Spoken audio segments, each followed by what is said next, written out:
Hello guys, welcome back to my channel. Oh, the sun got real bright out of nowhere. Okay, hold on one second. Okay, my bad. I had to scoot back a little bit because of my eyes. I'm super excited for today's video because I've been crocheting now for 8 months. It's been a whopping 8 months, and I've learned so many things along the way, and I wish I even watched a video like this when I first started crocheting. So little me, I didn't, but I'm here making mine from what I learned over the course of 8 months. I have 20 things that I've learned that every crochet beginner should learn, and just know as a little tip, just in case if you're struggling or you feel like you're not making a lot of progress, I promise you these tips will help you, because as I learned them, they helped me in my crocheting so much. Oh my gosh, it's yes. Just trust me, okay? So let's just get straight into it, and I'm gonna go right into number one. And I will insert clips if you need to like see visually what I'm trying to say, and I'll put them right here. None of these are also in a particular order, it's just from what I remembered just to write down for the video. But anyways, the number one thing is pulling your yarn whenever you start crocheting. So you'll have like your skein or ball of yarn. You're gonna pull. There will be a string on the side. In the middle, sometimes you have to put your fingers inside, and like I said, I'll have a video right here. You have to pull that out, and you can crochet from there rather than constantly unraveling your yarn and crocheting that way, because then you constantly have to like flip the ball or the skein of yarn, and it's just like kind of annoying. Whereas when you're pulling the yarn out from the middle, it makes it way easier to crochet and you don't have like an unraveling mess. Now, number two, using clipped stitch markers. Okay, actually, I don't even know if they're called clip stitch markers. Actually, let me just go grab some. Hold on, I'll be right back. Okay, so when I first started crocheting, I had two different types of stitch markers that I was using, and originally I was using this one. And what you do is I thought it was going to be easier because I didn't have to keep unclipping and clipping back, because I could just stick this into where I needed the marker and then just crochet from there. But I had so many times where I would do that, and then as I'm crocheting, it falls out, and then I miss where I started, and then it would mess up my project, and it was really annoying actually. And then I got these. It's basically like you clip it just like that, and you clip it where you need your stitch marker to be, and it doesn't fall out. So if your crochet hook kit, because it was a kit that I bought, it did come with both, make sure whatever hook kit that you buy or whatever crochet thing that you buy has these stitch markers and not these. Actually, another little bonus tip that I'm going to give you too. If they do come with these, don't throw them away, because you still can use them. You can actually put this around your finger depending on how big they are. So I opened it a little bit, and they have bigger ones too. So you can put it around your finger like this and have the yarn go through right here, and have it as like one of those yarn rings. If you don't want to buy like a yarn ring, this is a very cheap like DIY version to help with your tension. And I can insert a clip here so you can see what I mean. But if you're not good with your tension yet, this is a really good thing to put around your finger whenever you start crocheting. Or you can just buy the ring. Here's what they look like. So that's my bonus tip, because I forgot to put that in my list. My tip number three, which kind of goes hand in hand with number two that I just talked about, is using stitch markers. When I first started crocheting, I didn't want to use stitch markers. I didn't use them, and I just thought, oh, of course, this is where I ended, so I'm going to end right here. But in reality, no. Sometimes it doesn't look how you think it is, and a stitch marker can very much so save the life of your project, especially when you're far in. So just please use a stitch marker. You will not regret it. Tip number four, I would say, is learn how to do a magic ring first.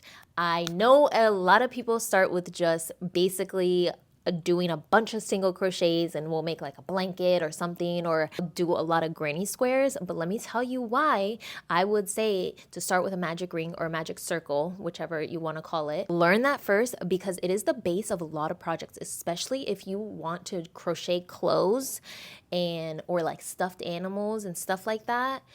A magic ring is the start of a lot of projects, and it's hard to kind of learn at first. At least it was for me, because my fingers and my coordination isn't the best, but crochet has taught me immense amount of learning to get better at my coordination and basically just using my fingers.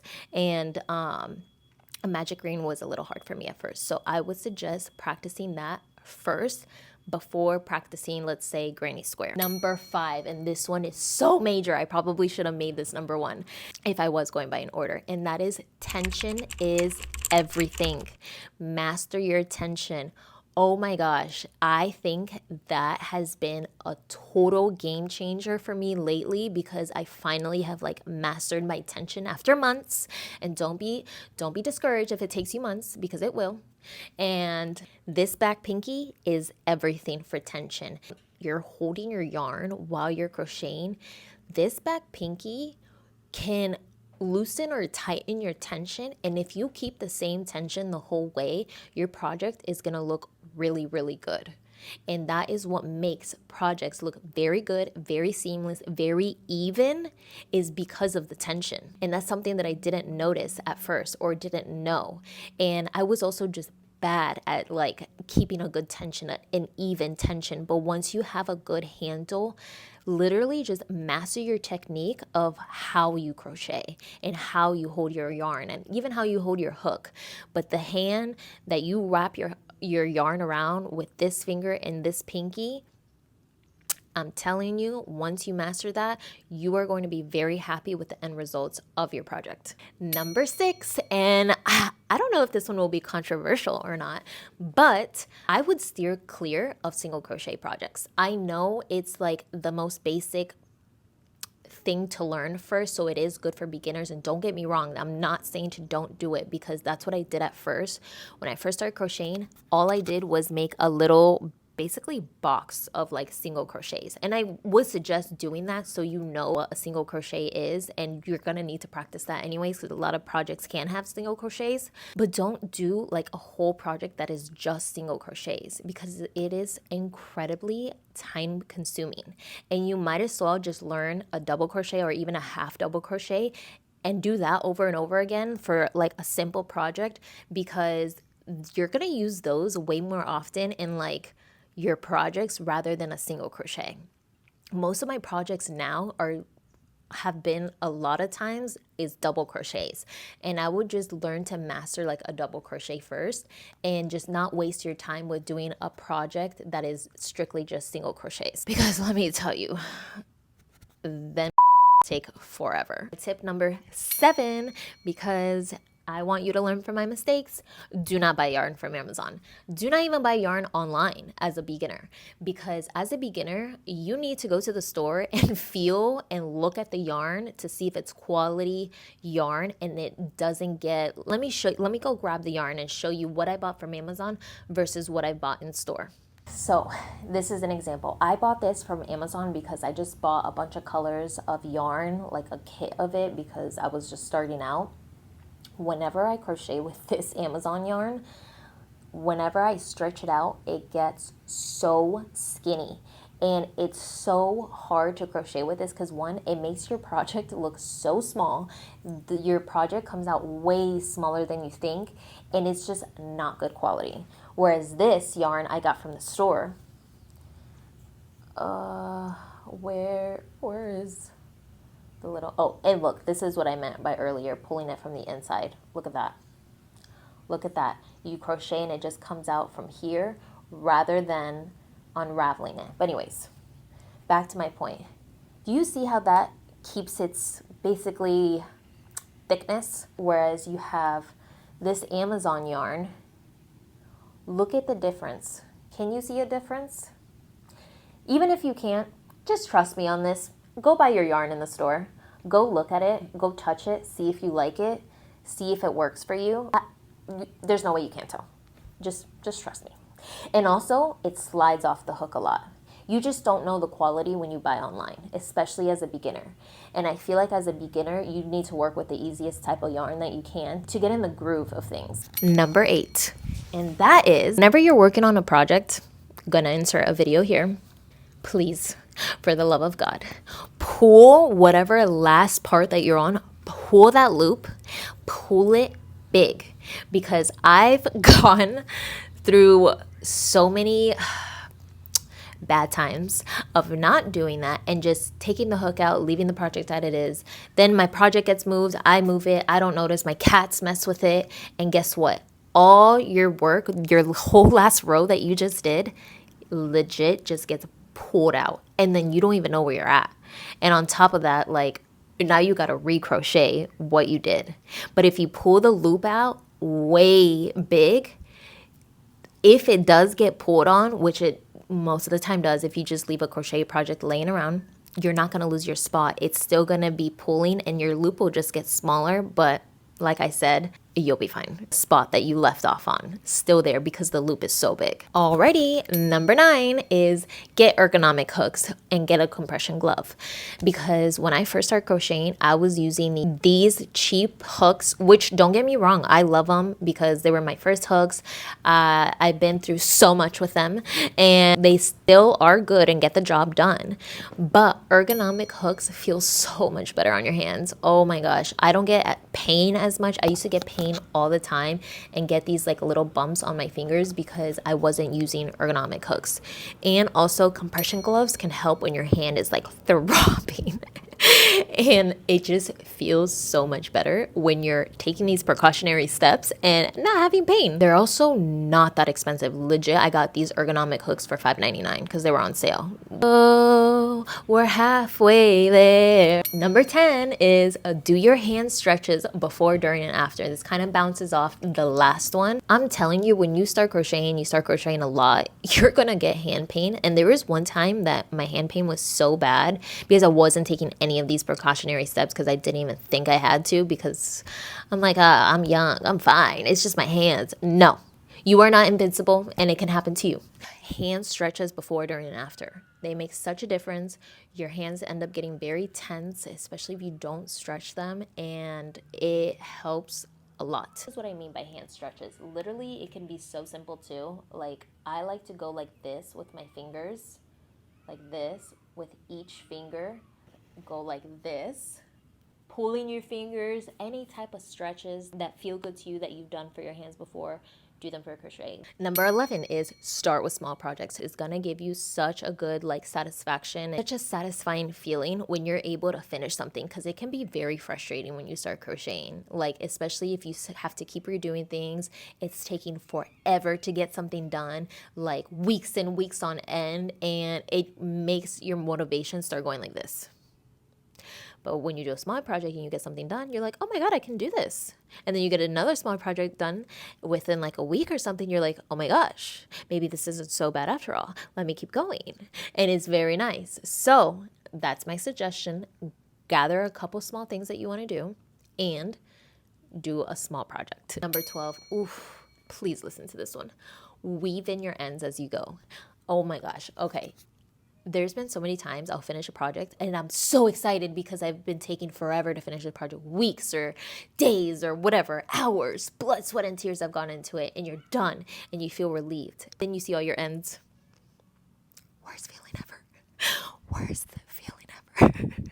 Because it takes longer than you think to weave in your ends. I'm telling you, just do it as you go and you will feel so incredibly satisfied when you're done with your project. Alrighty, lucky number 13, practice is everything. Practice makes progress. Even if it's just a little bit a day. And I know this is probably like one of those tips that's like, ugh, I hear this for everything. Everyone always says practice, practice, practice. No, it's so true for this one because it'll help your tension a lot and it'll help you learn different terms, the motion of things. It literally becomes muscle memory when you read a pattern and you see, okay, 3 double crochets, whatever, blah, blah, blah. It's literally muscle memory. You don't even have to look sometimes. I can just be watching TV now I'm at that point where I can watch TV and crochet at the same time, and I don't necessarily always have to look at my project, but it becomes muscle memory. And once you master that and you practice enough, you are going to feel so good and so relieved, and you're literally going to feel like a crochet expert. Actually, no, you won't feel it. You will be a crochet expert. Number 14, something I also didn't do when I started. Apparently, I just wanted to start off in the hardest way possible. And so that's why I'm here, so you can avoid that. Learn your terms beforehand. Do you know how many tutorials I went to go and try? I was like seeing on the screen 1SC, 2DC, 1 HDC, and I'm like, what the am I reading? And I would get so overwhelmed and exit out and not do anything. But what I should have done is looked up all the terms, all the major common terms in crochet, learn what they are, learn those patterns or stitches separately, then come back to a tutorial and read that, because not every tutorial will show you how to do like a single crochet or a double crochet. So, granted, I found ones that did, so I would pick a project and then the person will be like, okay, do 2 double crochets. This is how you do a double crochet. Not all of them are like that. So that's why I suggest learning the terms before. Alrighty, number 15, steam or wet block your projects. You will actually end up using less yarn if you do this, because for example here, I was going to make this shirt longer and I ended up not, because I was like, okay, let me steam block this, because this is something I took forever to start doing. One, I'm not going to lie, out of pure laziness. But two, I also didn't know. This is something that I like learned on the way. Steam or wet blocking your projects will save you yarn, and it'll make your stitches look so clear, so even, so visible. It won't be scrunched up. It won't be firm. It'll feel loose, especially if you're doing like clothes or like a blanket or something like that. Like I would honestly suggest doing it to like almost everything. Number 16, use a lighter for acrylic yarn to get rid of your fuzzies. It is literally such a lifesaver, but I will say be careful with white yarn. Don't put the lighter too close. Don't leave it in one spot for too long, because it'll change the color to like a more like brownish, and that's happened to me. And all you have to do is light a lighter very softly along and it'll look great. Number 17, this is something that I will tell everybody, do not use black yarn. Do not use black yarn to start. I used black yarn in one of my early projects and I hated it. It made me not want to crochet or like use black yarn ever again. It was so hard for me to see. I couldn't see if like the stitches I was doing look good, look correct.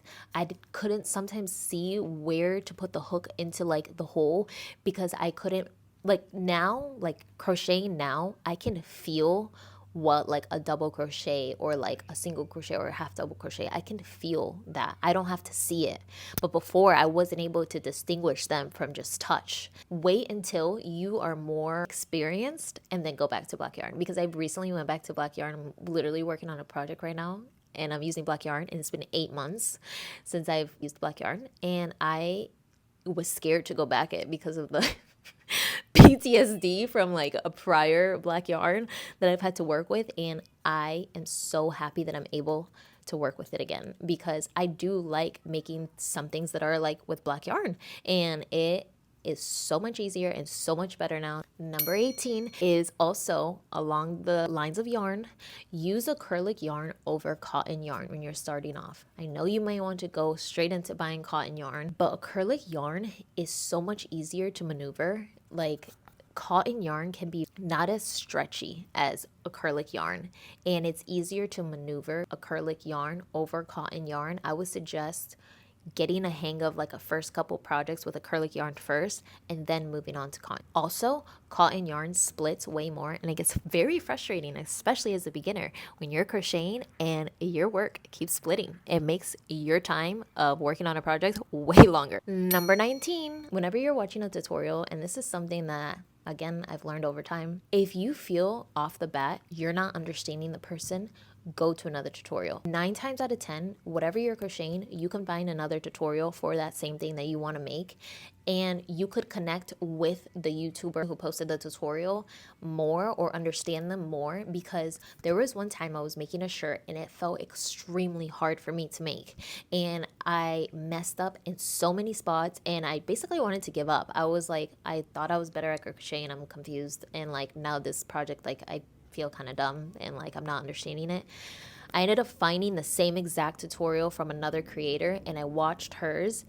When I tell you I picked it up like this because I was understanding her way more clearly, and also her video was more clear and I can see exactly what she was doing, because sometimes I am a visual learner. It hit me that like if you're off the bat not understanding a tutorial, go find another one. Like, just do it. I promise you it's going to make you feel so much better, because you're going to understand certain people versus other people, especially depending on the type of learner you are. If you're more of a visual learner, if you're more auditory, find someone who matches your learning style. And I promise you it's going to give you very good outcomes when it comes to crocheting and making that project that you're making. Last but not least, number 20, still along the lines of yarn, is use a thicker yarn when you first start off crocheting. If you use a yarn that's very skinny, one, it's going to take you forever. And two, it's harder to see. Whenever you use a thicker yarn, you can see your stitches and your patterns way more clearly, and it'll help you learn what certain things need to look like. And use a thicker hook at that with your thicker yarn, because it's easier on your hands to handle. Possibilities are literally endless with crocheting. You can make absolutely anything. So I hope any or all of these tips help you if you're a new crocheter, and I'm wishing you the best on your journey, and I really hope you're able to succeed and make anything and everything that you want. So yeah, thank you guys for watching. Please like, comment, share, subscribe, and I will talk to you guys later. Toodles!